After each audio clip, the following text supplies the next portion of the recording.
ago, in the castle of a kingdom called Daventry.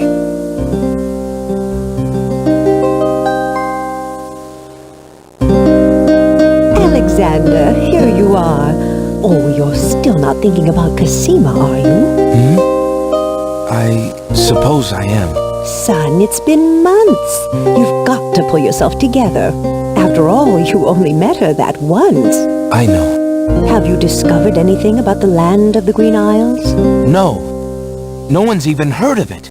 It's like she's just vanished. I wish I could help.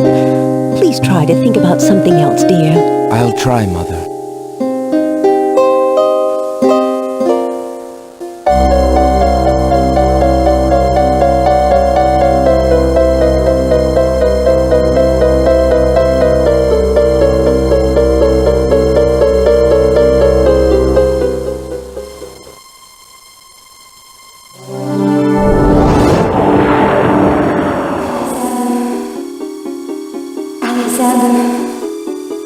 Alexander, I feel so alone. I don't know what to do.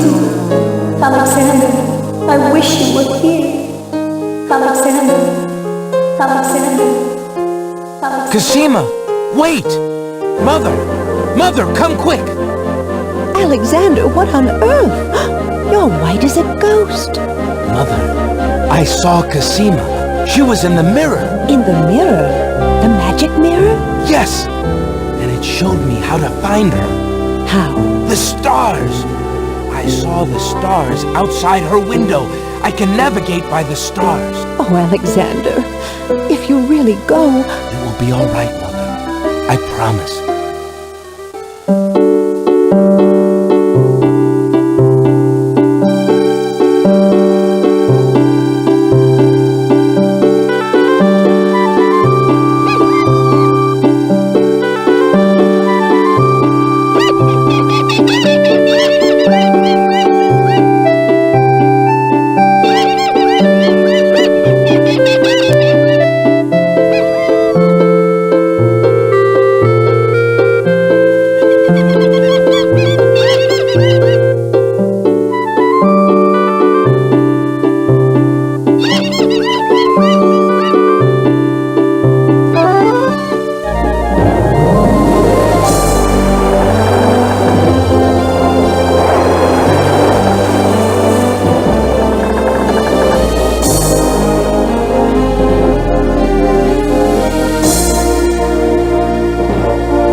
Alexander awakens to find himself on an unfamiliar beach.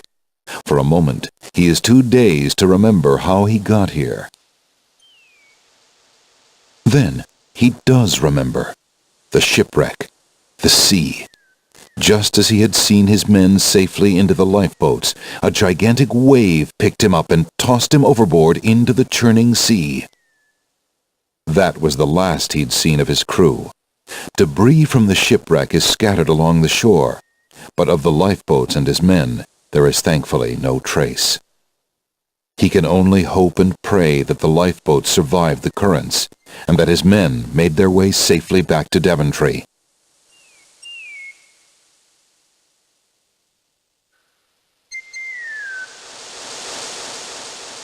Alexander is standing on a beach littered with debris from his shipwreck. A path leads north into the lush green island. An occasional breeze rustles the nearby foliage. Hello? There's no reply to Alexander's call. Alexander sees nothing of interest there. A path leads inland to the north. Calling down the path is pointless. To take the path, Alexander need only walk down it. The island is covered with lush green plants. The plants say nothing. Alexander has no wish to disturb the green plants.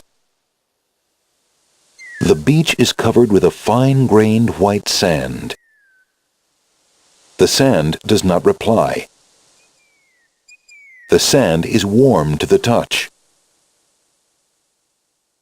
The ocean appears calm, but there's a dimpling pattern to the surface which indicates an undertow. The currents continue to murmur, but they do not reply to Alexander.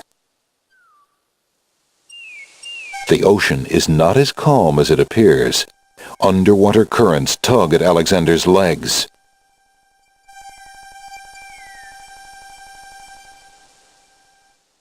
Alexander has no taste for salt water. Rocks abound on this lush volcanic isle. The rocks are silent, as they have been for ages untold. Alexander has no need to carry around large rocks. The sky is sunny and clear. A few white clouds accent the bright blue. The sky does not respond. Alexander cannot reach the sky. The remains of Alexander's sailing ship lie dashed upon the distant shore. No one remains aboard the broken vessel. The ship is ruined. It has nothing further to offer Alexander. In the distance, Alexander can see the peak of a mountain rising up from the base of another island. Apparently, the island Alexander is standing on is part of a chain of islands. No one on the other island could hear Alexander from here. Alexander can't reach the other island's mountain from here. The wheel from Alexander's ship floats nearby in the sea. The wheel is well traveled, but it says nothing of its voyages. Without a ship, Alexander has no need for a ship's wheel. Broken pieces of Alexander's ship litter the beach. The debris has nothing to say. Alexander has no use for the ship debris. Alexander's royal insignia ring lies abandoned on the sand. It must have slipped from his finger during the shipwreck. Fortunately, it was not lost in the sea. The ring in the sand cannot talk.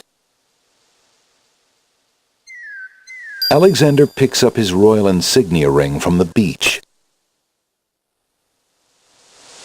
A long plank lies on the beach. No doubt it once belonged to Alexander's ship. The plank seems bored and does not reply. Alexander pushes the plank to one side. A box has been partially buried under sand. Alexander's treasure box lies partially buried in the sand. It must have washed ashore with the other ship debris. Money may indeed talk, but the treasure box can't.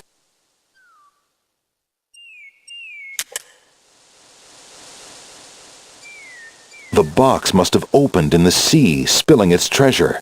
Everything has been washed away, except for one coin of Daventry. There's nothing of interest in that part of the box. There's a copper coin in the treasure box. The coin bears the seal of Daventry and King Graham's noble face. Alexander takes the coin and leaves the ruined box where it is.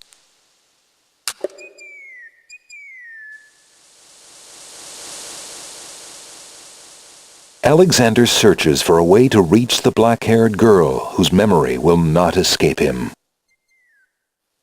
Alexander promises himself that he will not go home until he has determined what Cassima's feelings are for him, and if she needs his help.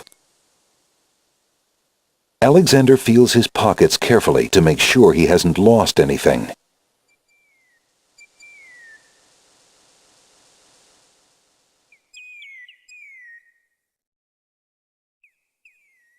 Alexander is standing at a crossroads. To the left, he can see a village. To the right, a castle. From the south come the sounds of the sea. Hello, is anyone about? Alexander gets no reply.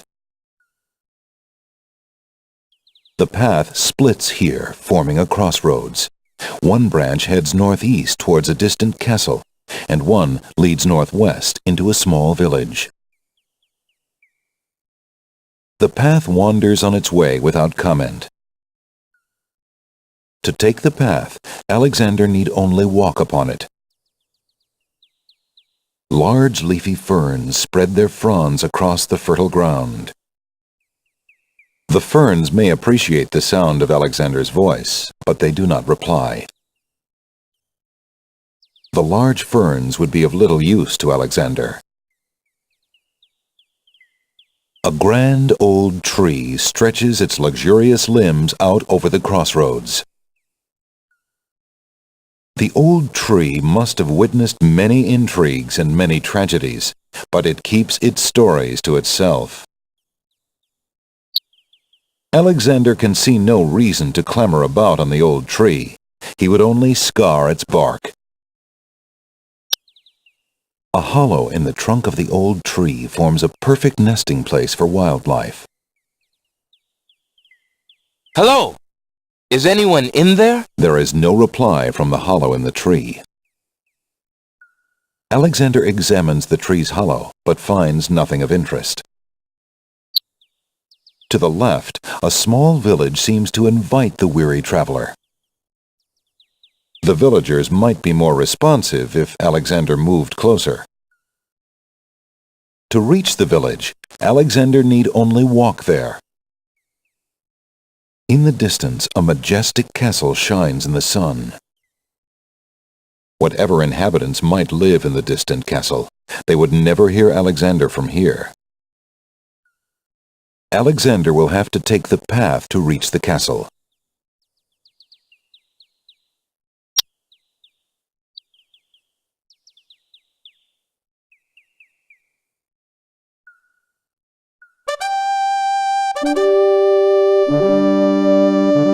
The castle appears to be of Moorish architecture. Its marbled walls and delicate inlaid mosaics are unlike anything Alexander has ever experienced before. His own home, though lovely and dear to his heart, seems rough-hewn compared to this delicate beauty. The castle is as silent as marble. Alexander can't pass through the castle walls, nor can he scale them with the guards on alert. Formal hedges and bushes provide dramatic landscaping for the castle. The bushes are too prickly to reply. The bushes are probably not hiding anything useful. Besides, they are too prickly to examine closely. The path from the crossroads continues north to the castle doors. A branch of the path leads off to the northwest, as though going around the castle. The castle doors are firmly shut and bolted. It won't do any good to try to convince the door itself to allow Alexander to pass. It only does as it's told. No strangers may enter the castle of the crown. Two guards take their stance in front of the castle doors.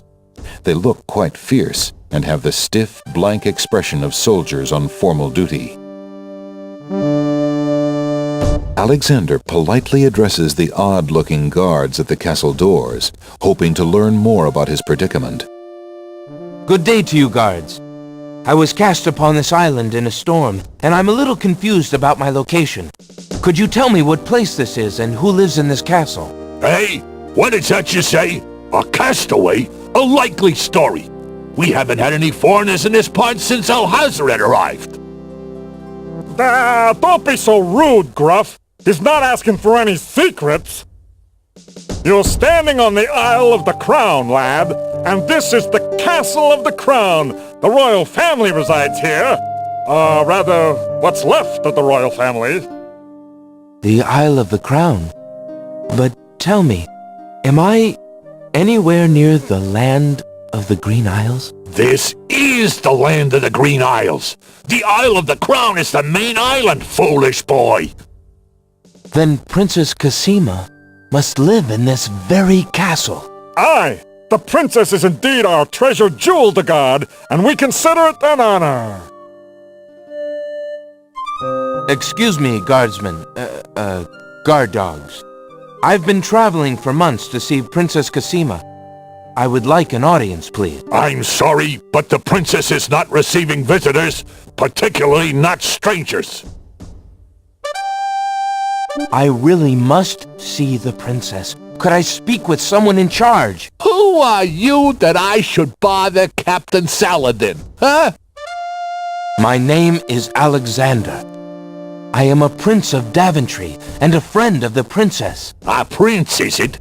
I see. Yeah, and I am lord of this dusty path. Step aside. You'll not be getting into this castle without some proof of your claims.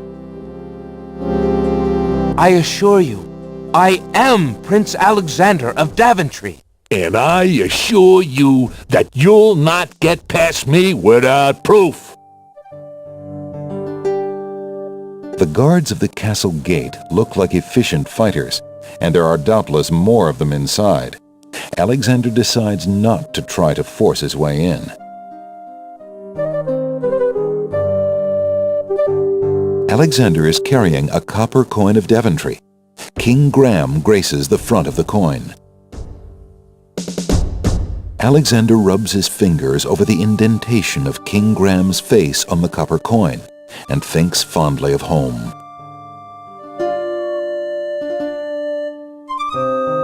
As proof of my country, I have this coin. It bears a Daventry mint.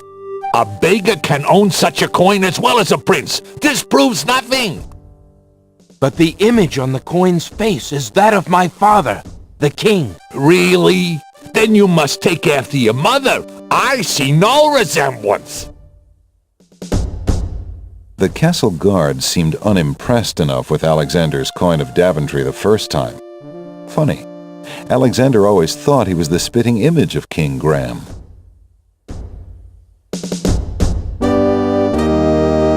Alexander's ring is made of the purest gold and has the insignia of the royal family of Daventry on its face. Alexander is already wearing his ring. Alexander decides to try his royal insignia ring on the guards. With all of his papers lost in the shipwreck, it is the only possible proof of his identity that he can think of. Perhaps this ring will convince you of my identity. It is the royal insignia ring of Daventry.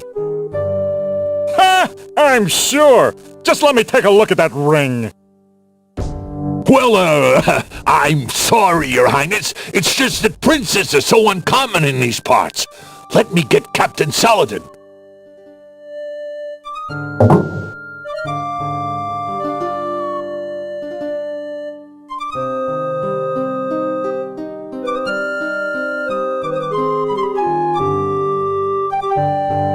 The guard returns a moment later with a majestic-looking creature. Captain Saladin speaks with a voice that is gentle, but reflects a will of iron.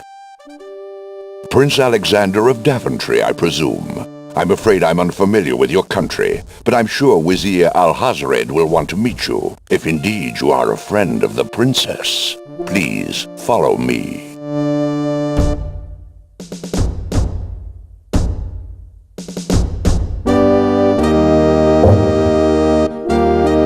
Lord Alhazred, a visitor to see you.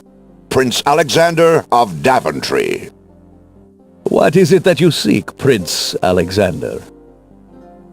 Pardon the intrusion, my lord, but I came to see Princess Cassima. Some months ago, my father, King Graham, saved my family and I from imprisonment under an evil wizard named Mordak. The same wizard that kidnapped the princess? Exactly. When my father rescued us, he also liberated Cassima and sent her home. Then your father has my gratitude, and that of the entire kingdom. But I'm afraid I still fail to see the purpose of your visit. Well, I came to make sure that Cassima arrived safely and to pay my respects. Before we parted, she gave me an invitation to visit. I have no doubt she did exactly that at the time, Prince Alexander. However, things have greatly changed for Cassima since her ordeal in Mordak's castle. Cassima's parents both became ill and died while she was gone. Cassima is sequestered in mourning for them as befits a princess. She is not receiving visitors of any kind. Even if she were, I do not think your visit would be appropriate. You see, it is time for Cassima to take her responsibilities seriously. With her parents gone, she no longer has the luxury to be a carefree maiden. As was her parents' wish, Cassima and I are to be wed. We shall rule the kingdom together. I assure you, our marriage is all Cassima wants now.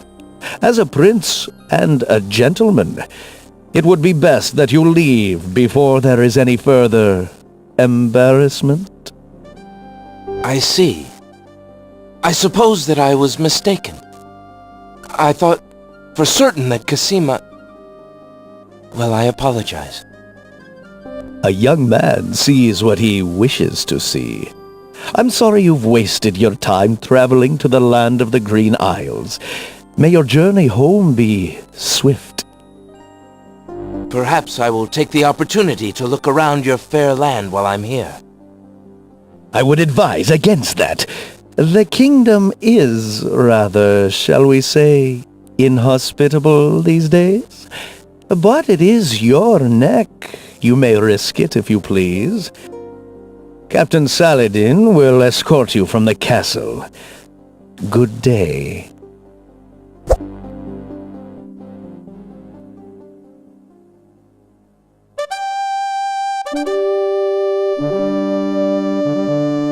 You have had your hearing with Vizier Alhazred.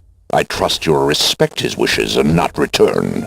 I have been instructed not to let you into the castle again. Good day, my lord. Captain Saladin whispers something to the guard dogs at the castle gate, and they nod with understanding.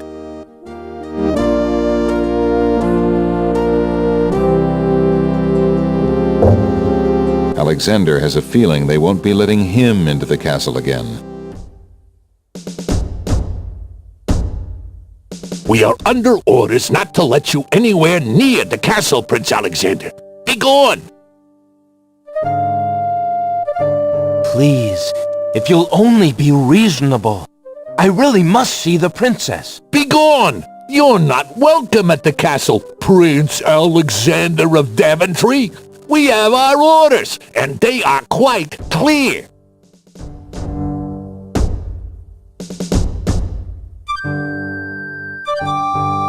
I really must get inside the castle to see the princess.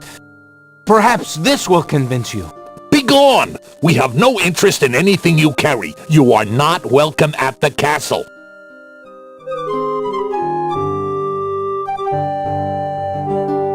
There's a little hut just off the path.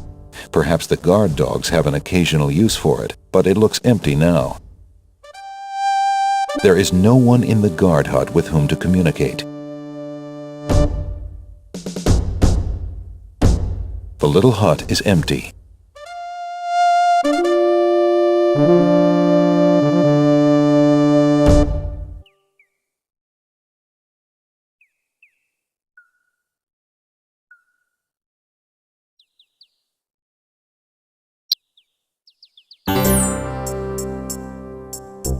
Alexander is standing on a sunny village street.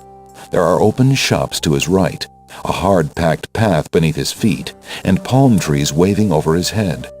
To the north, a key-shaped arch leads to another part of the village. Hello! Is anyone here? No one answers Alexander's shouted greeting. Perhaps he should find someone specific to talk to. An old beggar is peddling his wares in the village. He offers a variety of lamps, all neatly lined up on a long pole.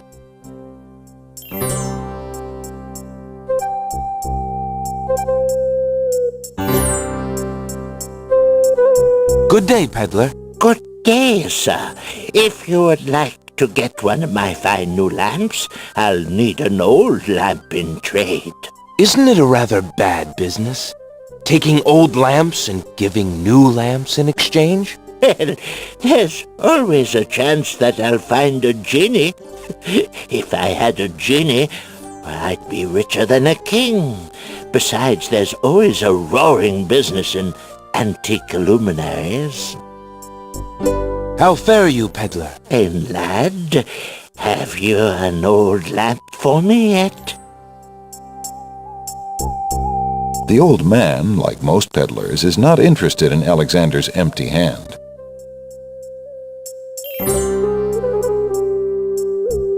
Would you accept this in exchange for one of your lamps, peddler? I am only interested in old lamps, son. Sorry. The peddler's pole provides convenient transportation of the lamp seller's wares. There are 6 new lamps on the pole. The pole of lamps is peculiarly silent. Alexander will have to deal with the lamp seller if he wants to obtain one of those new lamps. Wooden shutters frame the village's windows. Alexander has no need to disturb the shutters.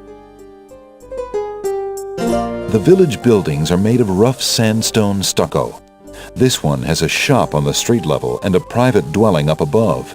Steps lead up to the shop door. Alexander might have more success trying to communicate inside the shop. Windows face the street from living quarters above the bookstore. The villagers bustle about their chores. They seem a busy, if somewhat subdued lot. The man seems busy with his chores and isn't interested in Alexander. The sign above the door says Ali's Books. The only thing the sign has to say is written all over its face. The bookshop sign is firmly attached to the shop. The dusty window of the bookshop looks out over the street in a welcoming way. The window clearly has nothing to reflect upon at this time. There's no point in knocking on the window. Alexander can just enter the shop. A wooden door leads to the bookshop interior.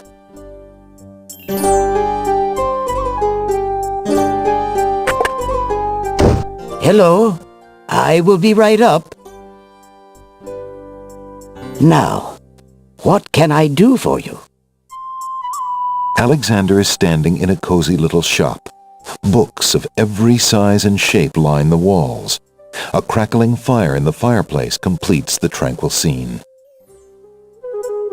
While the bookshop does not seem to invite conversation, Alexander might be better off addressing someone specific.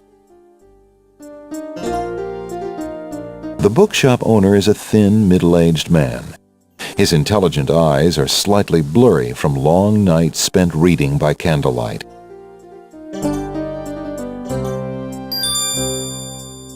Good day, sir. I'm a stranger in this land. What can you tell me about the land of the Green Isles? That is quite a question, young man. Who are you, and what would you have me tell you? My name is Alexander. I know I'm on the Isle of the Crown, but I'd like to know whatever you can tell me about this island, and if there are other islands nearby. You are indeed a stranger. Anxious is the man who knows not the customs of the land beneath his feet. This island is called the Isle of the Crown, because the royal family's castle is here. Besides the castle, we also have this village, and the docks over to the west. There are at least 3 other islands: the Isle of the Sacred Mountain, the Isle of the Beast, and the Isle of Wonder. At least 3? Does no one know for certain? This is no ordinary land, Alexander. The land of the Green Isles has always been a place of vague boundaries, as if islands come and go. Legend speaks of a 4th island, an isle shrouded in mists. I myself have never seen it. Then, too, the land of the Green Isles is said to exist on the boundaries of this world and the next. Even darker places are reputed to be closer here than anywhere else in the world. That's quite a claim. Claim, yes, but probably just local superstition. We who live here on the Isle of the Crown, at least, sleep well enough at night. Those first 3 islands you mentioned, how might I learn more about them? Ideally, a young man seeking such knowledge would travel to their shores and learn about them firsthand. Meeting the leaders of each place would be helpful, naturally. Unfortunately, the ferry no longer runs between the islands. There has been much political unrest, and it has been too dangerous to travel for years. Perhaps the ferryman can tell you more. He has little enough to do these days, and if you haven't been there already, you might seek an audience at the castle. Thank you kindly, merchant, for all your good advice. Ah, but advice is free, Alexander. Making use of it costs much more. How fare you, merchant? Quite well, thank you.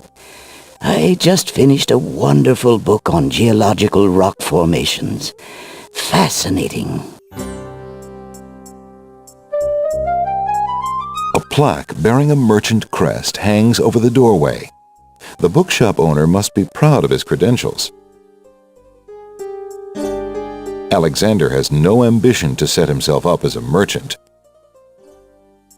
The window, partially blocked by the shop's overflow of books, gives a rather dusty view of the street outside. A collection of children's books fill those shelves. Alexander would have to read the books to hear what they have to say. Alexander is a little old for those children's books. There's a small table near the door that bears a sign. The sign has undergone a number of changes. It once read 10 pence, but that was crossed out and replaced with 5 pence, then 1 pence, then free. The sign currently reads, "Take one, please." Only one book remains on the table. It looks like the bookshop owner really wants to get rid of that book. The discount book table has nothing to say, and the sign speaks for itself. Alexander picks up the book from the small table. Oh, yes, please, take that book. You have my most humble thanks for doing so, good sir. Really? Thanks.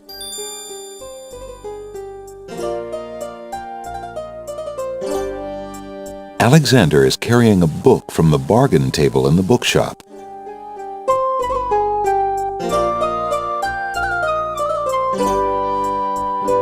Alexander opens the bargain book and reads a paragraph at random. 2 dulcimers raised to the degree of 40 half-dulcimers, divided into equal parts by the third of a cackle of grouse geese, put over the result of 10 fine mackles, albeit small fine mackles, stretched over the total of 53 1/8 bottles of wild beast lard.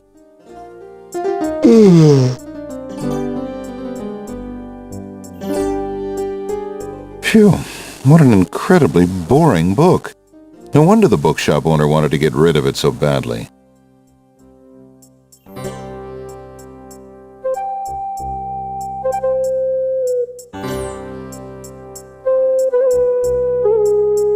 The bookshop owner went to quite a bit of trouble to get rid of that book.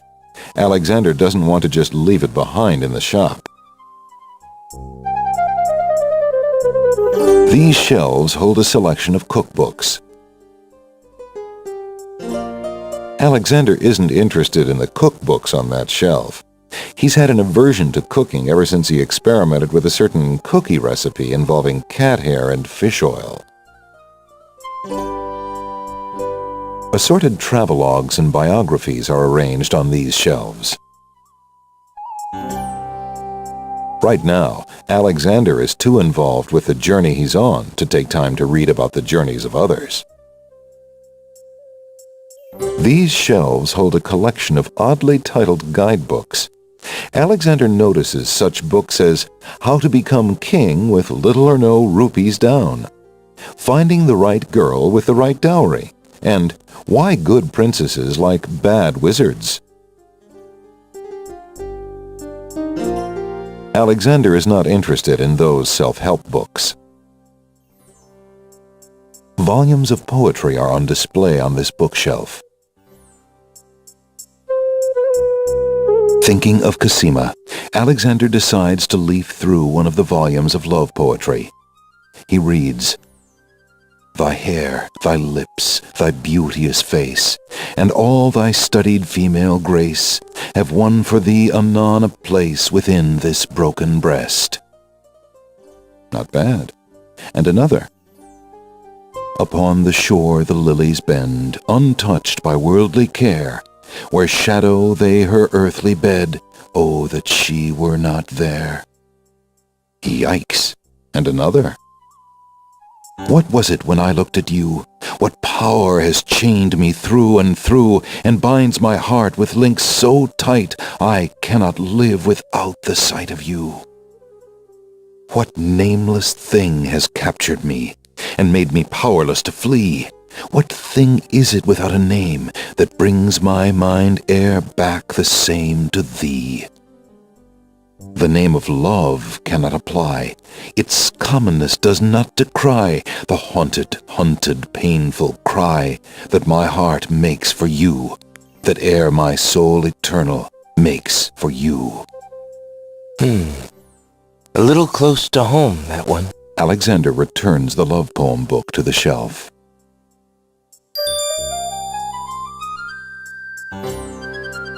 A page has fallen from the poem book and now lies on the floor. In his mind, Alexander can almost hear the fallen page say, "Pick me up, pick me up." Alexander picks up the fallen page. It's the love poem he particularly liked. It must have fallen out of the poetry book. I see that old volume has lost another page. You may keep it if you like, sir. I have glued the stubborn thing back in place 2 times already. I do rather like it. Thank you, merchant. A wooden chandelier with small red candles is suspended from the ceiling. Alexander doesn't need the bookshop chandelier. A stone fireplace gives the bookshop a quaint, cozy air. The fireplace can provide Alexander with nothing but warmth. A small fire burns in the fireplace despite the warmth of the day outside. Perhaps the bookshop owner simply finds it comforting. Snap, crackle, pop. And burn a perfectly good hand? The bookshop owner would probably not appreciate any book burning in his shop.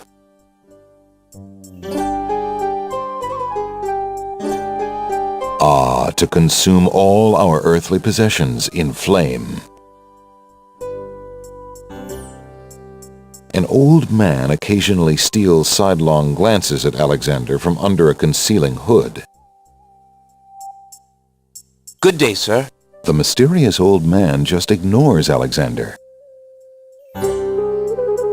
For some inexplicable reason, Alexander feels compelled to avoid this hooded old man. A well-padded leather chair, a small table, and a fuzzy rug have been arranged into a cheery reading area near the fire.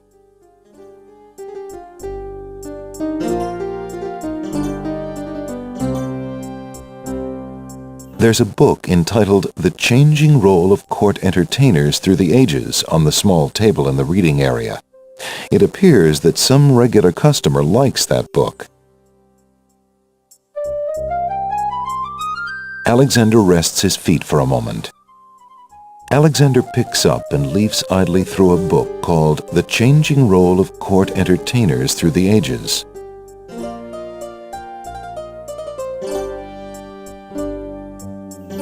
Well, that was refreshing.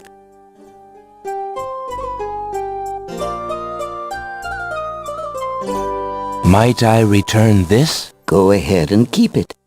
That page has fallen out one too many times for me.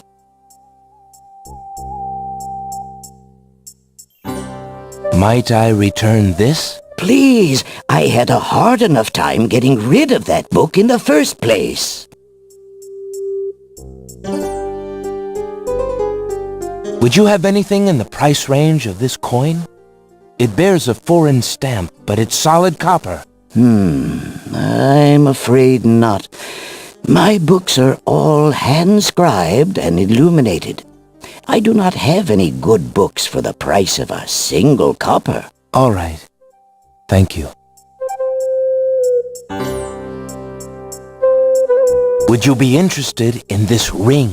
It is a stunning ring, but I do not deal with jewelry and personal effects. Books and hard gold are all I can handle. You might check with my neighbor next door, though. He deals in such things.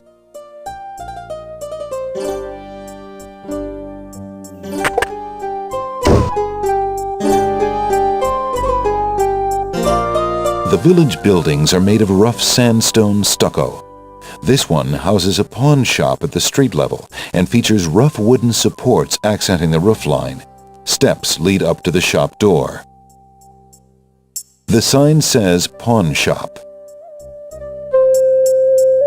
Alexander would have no use for a pawn shop sign. Old lamps for new! Old lamps for new! Odd gourd-shaped jugs rest sheltered by the shade. They perhaps hold wine or water to be kept cool. There's a battered wicker chest in front of a shop. The battered chest does not interest Alexander. It's probably full of plain earthenware. A tall earthenware vase is one of the pottery pieces on display outside the shops. Alexander is not in the market for pottery just now in his life. A large round pot is one of the pottery pieces on display outside the shops.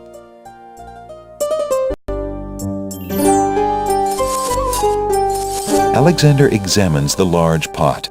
It's currently empty, but a few scraps in the bottom indicate that it is used as a dump site on occasion. A small bell attached to the shop door announces the arrival of patrons. Alexander doesn't want to take the shop's doorbell. A wooden door leads to the pawn shop interior. The door may lead Alexander into conversation, but first he must open it.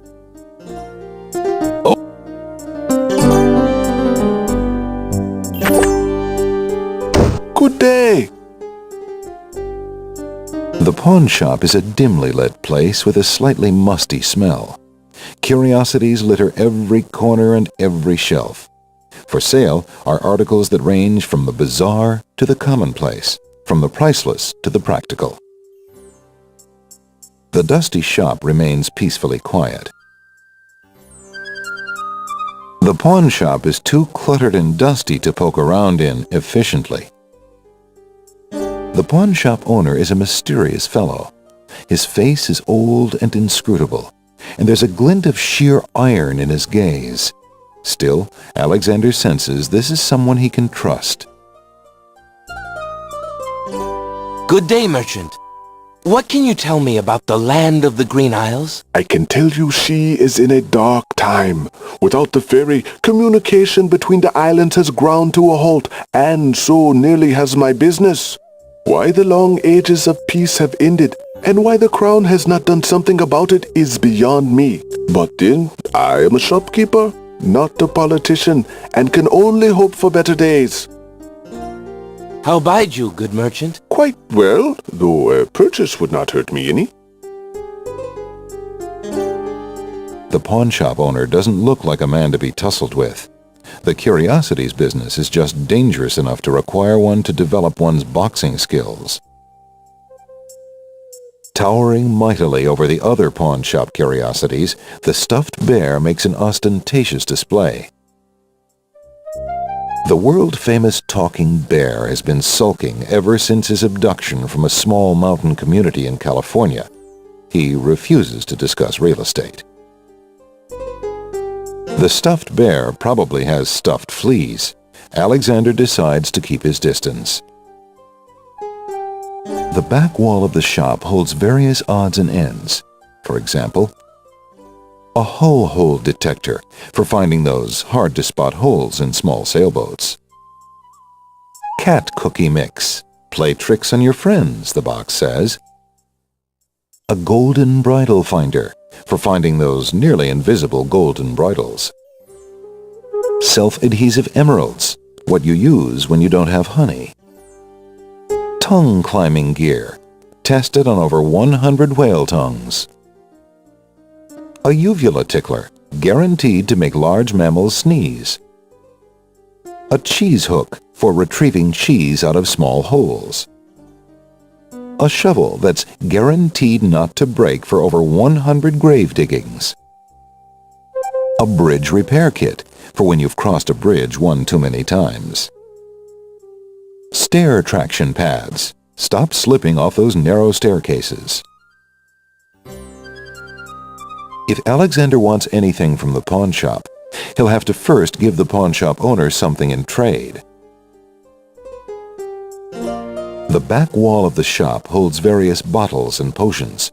For example, a bottle labeled Owl Courage Potion for spineless owls. A bottle of Gnome Begone. Miniature carpet cleaner for those castles in a bottle. Bird's nest soup mix, treasure not included. Garlic, especially grown for vampire resilience. Magic mirror glass cleaner for when your future looks fuzzy. Shark repellent. A small box of enchanted sorcerer's flea and tick collars. A tall skeleton lends an air of mystery to the shop.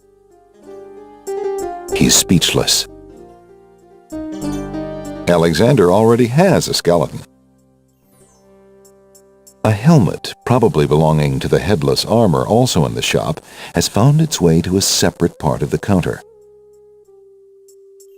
If the pawn shop owner wants to display the head and the body of the suit of armor separately, Alexander has no wish to attempt to reunite them. Several half-burnt wax candles have been placed among the other pawn shop items.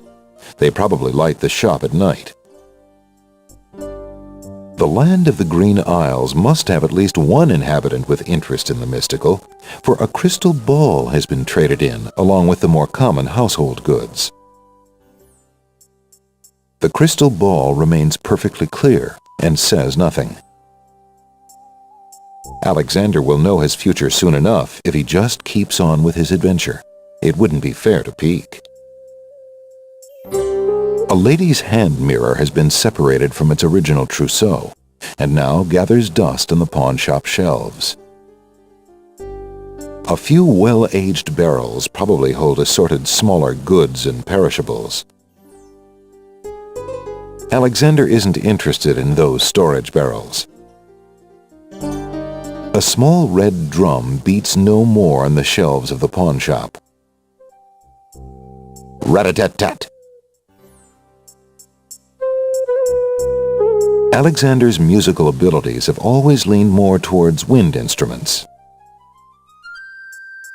An old suit of armor stands in the pawnshop. It looks like a vigilant guard against thieves and carpet salesmen, even though it is headless. The man of steel is stumped for an answer. Perhaps it is true that our ancestors were smaller as a rule, for that suit of armor looks a pinch too tight to fit Alexander.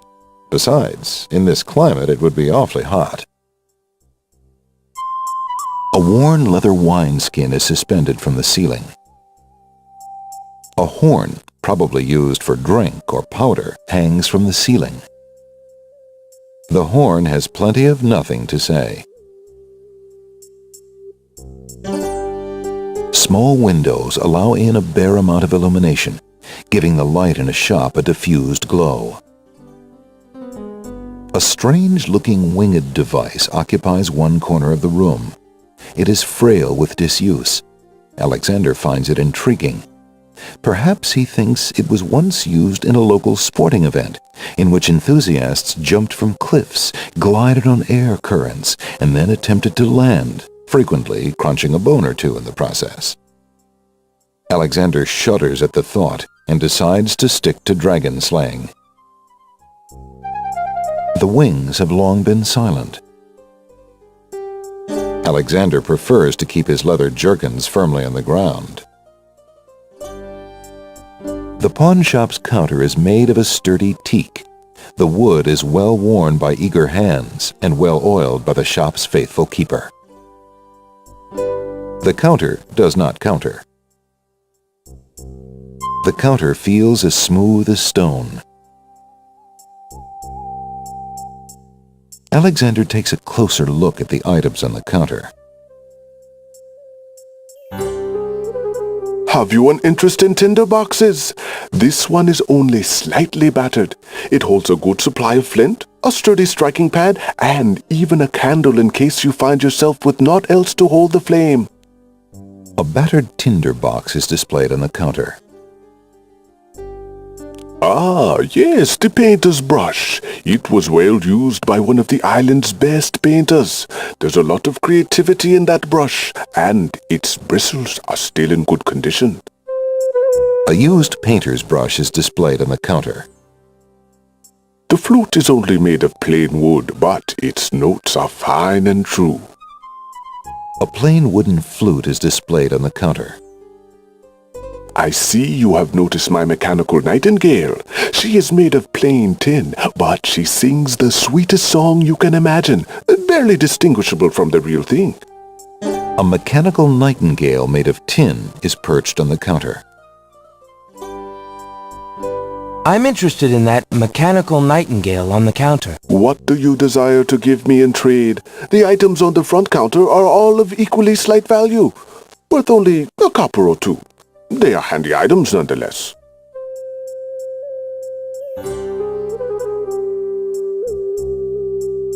Would you be interested in trading for this book?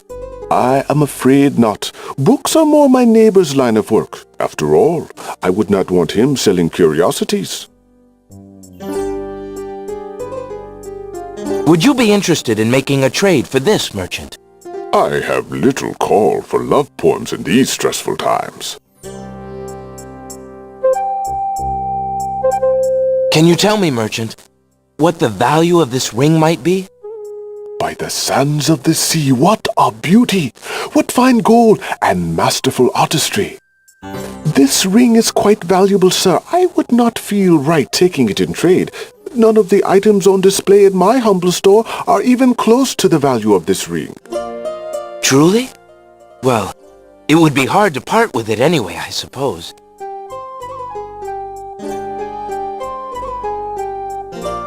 I have this copper coin. Is it of any value to you at all? Most interesting. I have never seen a Daventry coin before, but it is copper genuine enough. I might even find a buyer who is interested in foreign currency. The items on the front counter are the only things in the store that I can let go for the price of 1 copper. You may make your choice from there. Alexander looks at the items on the counter to make his selection. That mechanical nightingale looks intriguing. I believe I'll take it. Very well. Your coin is well spent. Remember, this is a pawn shop. I am always willing to take back my own goods in trade. I'll remember. Thank you. An elegant little glass dish decorates the countertop. The dish is full of green mints offered for the enjoyment of the customer.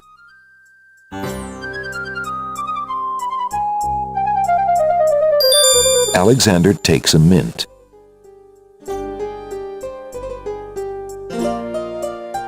The small green mint looks very tasty.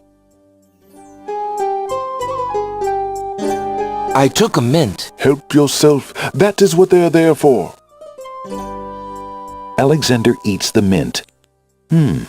Not bad. A little stale, perhaps.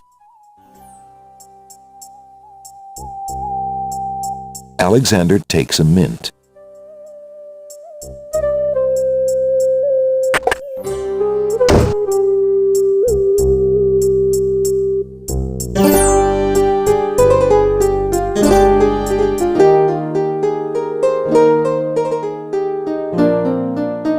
There's a young girl in the yard. The girl is dressed in a long, plain orange robe with a thick headdress. From the appearance of her clothes and from a skittish, fearful look about her, Alexander gets the strong impression that she is a servant, or even worse, a slave. The serving girl appears to be stealing a quiet moment tending the rose bushes. The girl is too far away to hold a conversation with Alexander. Alexander cannot reach the young serving girl. She's too far away.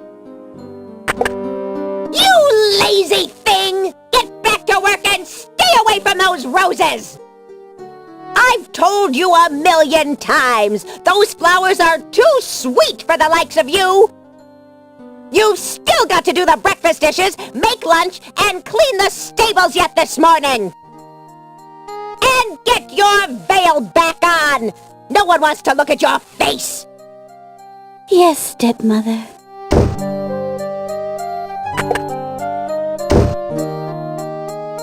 The house is made of stucco in an architectural style native to the island. It is apparently quite old since climbing vines embrace its exterior. Alexander is greeted with silence. Alexander is unable to reach the house. The entrance to the house is a time-worn wooden door.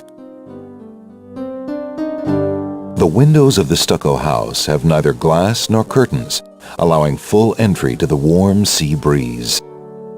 There is no reply. Alexander can't reach the house's door. The gate is closed. It appears that the house's owners like their privacy. Alexander doesn't want to intrude on private property unless he's been invited. A pot etched by the natural elements of the island decorates the porch. Red roses beautifully cover the top of the house's fence and gate arbor.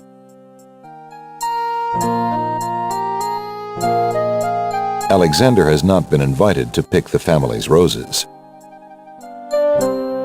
There are rose bushes back by the house, as well as the ones on the fence. Somebody who loves roses must live here. Steps lead up to the front porch of the house. Alexander is standing on a dirt street leading through the village. To his right is a fine house with a private yard. The yard is surrounded by a gated fence and is full of red rose hedges. The street continues off to the northwest, from which direction Alexander can feel a light sea breeze. Shadows of the house lay across the dusty path between the village and the sea. Palm trees, as graceful as gazelles, wave in the warm tropical breeze. The palm trees whisper in the slight breeze. The palm trees are beautiful, but neither climbable nor obtainable. The towering mountains of a distant island are appealing to Alexander's eyes. Alexander's voice would get lost in the sea breezes long before it could reach the mountains. Traveling would be necessary to reach the distant peaks.